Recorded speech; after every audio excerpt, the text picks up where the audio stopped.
هذه دورة عن العدالة، ونبدأ بقصة. لنفترض أنك سائق عربة كهربائية، وهي مندفعة بسرعة 60 ميلا في الساعة، وفي نهاية السكة تلاحظ 5 عمال يعملون عليها. تحاول أن تتوقف، ولكن المكابح لا تعمل. تفقد الأمل لأنك تعرف إذا صدمت العمال ال5 فسيموتون كلهم. أنت متيقن من ذلك، وهكذا تشعر أنك عاجز إلى أن تلاحظ أن هناك سكة فرعية إلى يمينك، وعند نهاية السكة ثمة عامل واحد يعمل هناك. عجلة القيادة تعمل بحيث تستطيع أن تحول اتجاه العربة إلى السكة اليمينية إذا أردت ذلك، فتقتل واحدا وتنقذ 5. هذا سؤالنا الأول: ما الصواب الذي ينبغي فعله؟ ماذا ستفعلون؟ لنجري اقتراعا. كم عدد الذين سيحولون اتجاه العربة إلى السكة الفرعية؟ برفع الأيدي. كم عدد الذين سيواصلون السير إلى الأمام؟ أبقوا أيديكم مرفوعة لو سمحتم. عددهم قليل، إذن الأكثرية ستنعطف.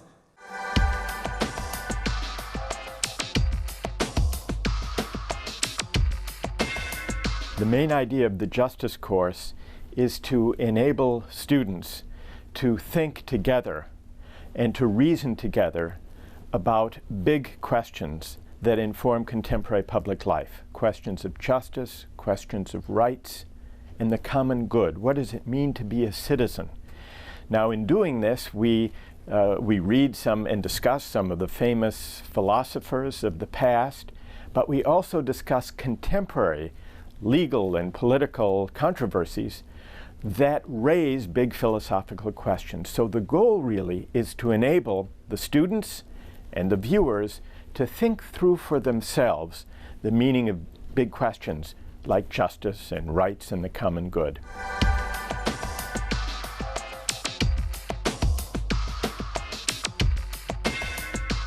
I began teaching this course in 1980 when I first came to Harvard. And I designed the course as a course in political philosophy to try to show students that what the famous philosophers have written about are not just abstract, distant texts, but they actually speak to questions that we grapple with every day in politics and in our everyday lives. So from the start, I wanted to connect big philosophical ideas with contemporary issues and controversies. And the result is that students don't just sit and listen to a lecture. I invite them to respond, to argue back, to argue with me, with one another, and for that matter, with the philosophers. And I think that creates some of the energy of the course, a sense of participation, which I think viewers will see once they look at the series.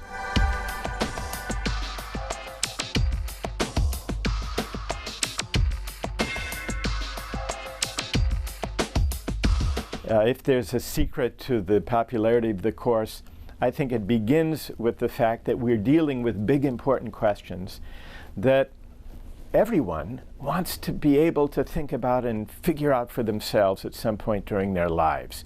What does justice mean? What does it mean to live a good life? What is the common good? What are our obligations to one another as citizens? But the other secret to the course and to its popularity, I think, is that students are able to participate in learning. It's a form of active thinking and moral engagement. It isn't simply a matter of reading a book or listening to a lecture. It's grappling with the ideas. It's thinking for oneself. And it's also engaging in lively, sometimes funny, sometimes very serious discussion with the other students in the room. The classroom, I have the privilege of teaching in a historic classroom. It holds just over 1,000 students. and yet there's an intimacy about it. Students can see and hear one another across the auditorium. So there's a sense of a shared participation in figuring out what really do we believe about these fundamental moral and ethical questions.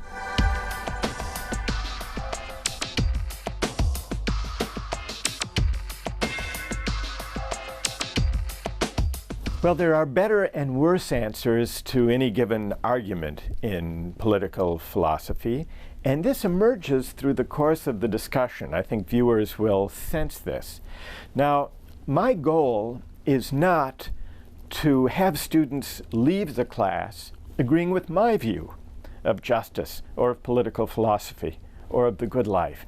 My main goal is to expose students to a range of perspectives in these debates about justice and rights and democracy and the good life. But over the course of the class and the lectures, students challenge each theory in turn, each philosophy of justice, and they decide for themselves which arguments, which philosophies they find most compelling. Now, before the series ends, I do offer my own view. I present my view about justice and rights and the common good, but not until the last few weeks of the course. The reason is that by the time they hear my views, the students are well equipped with competing perspectives and competing arguments, and so they can very easily reject or challenge or criticize my view as well as accept it if they find it convincing. So my goal is not to persuade them of a single right answer. It's to help them think for themselves about what is the right thing to do, what is the right way to order political societies.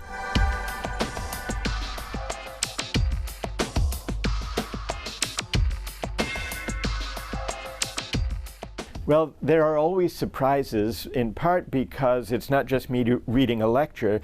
The class has a lot of spontaneity to it, so I can never predict for sure what points students are going to raise. Some of the topics that raise some of the fiercest, most passionate arguments involve the sessions on, well, for example, what should be the role of government in redistributing income and wealth, to tax the rich to help the poor? What about university admissions?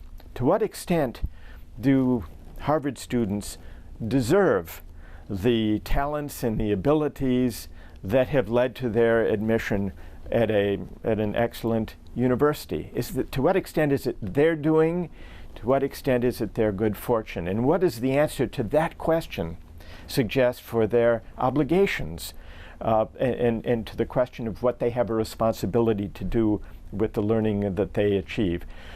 So we discuss a wide range of questions, and I'm constantly surprised by the answers, but I don't want to spoil the suspense for the viewers.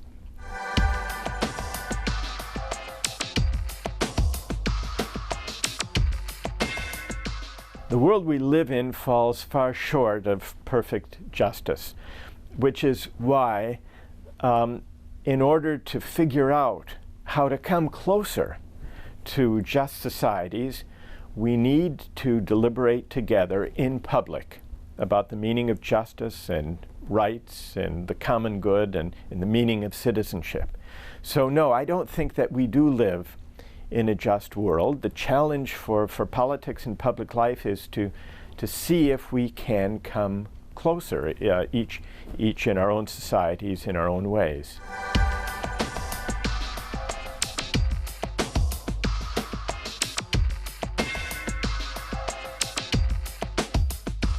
Well, people do give different answers to questions of justice and of ethics, depending on where they live and how they've been brought up.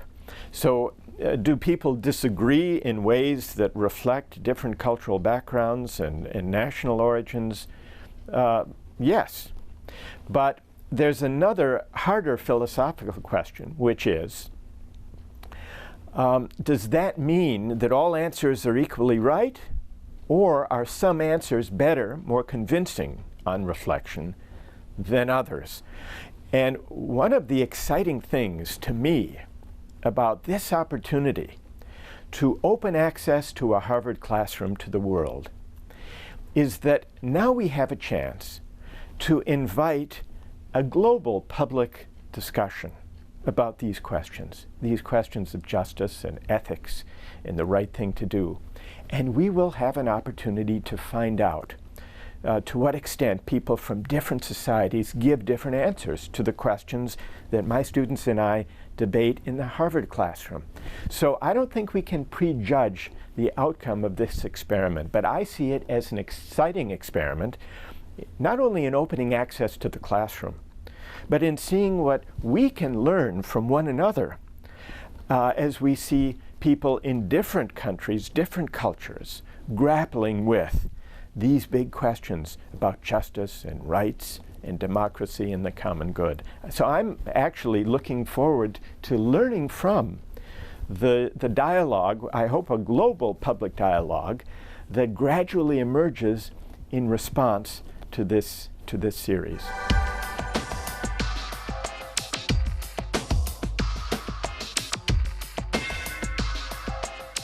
I think political leadership can make a change in the world, but only if that political leadership responds to the aspirations of citizens. I think part of what we've seen in the Arab Spring is a demand on the part of citizens to be heard. And so political leaders can make a difference, but that difference will be the healthiest if it is informed by what citizens have to say and what citizens think about the way political societies should be organized.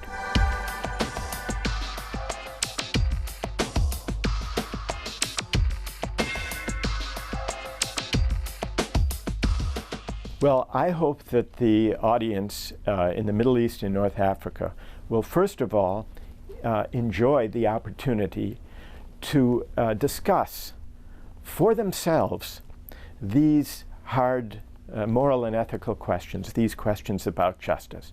I hope it might inspire further discussions in all of the societies where the series is shown about the meaning of justice.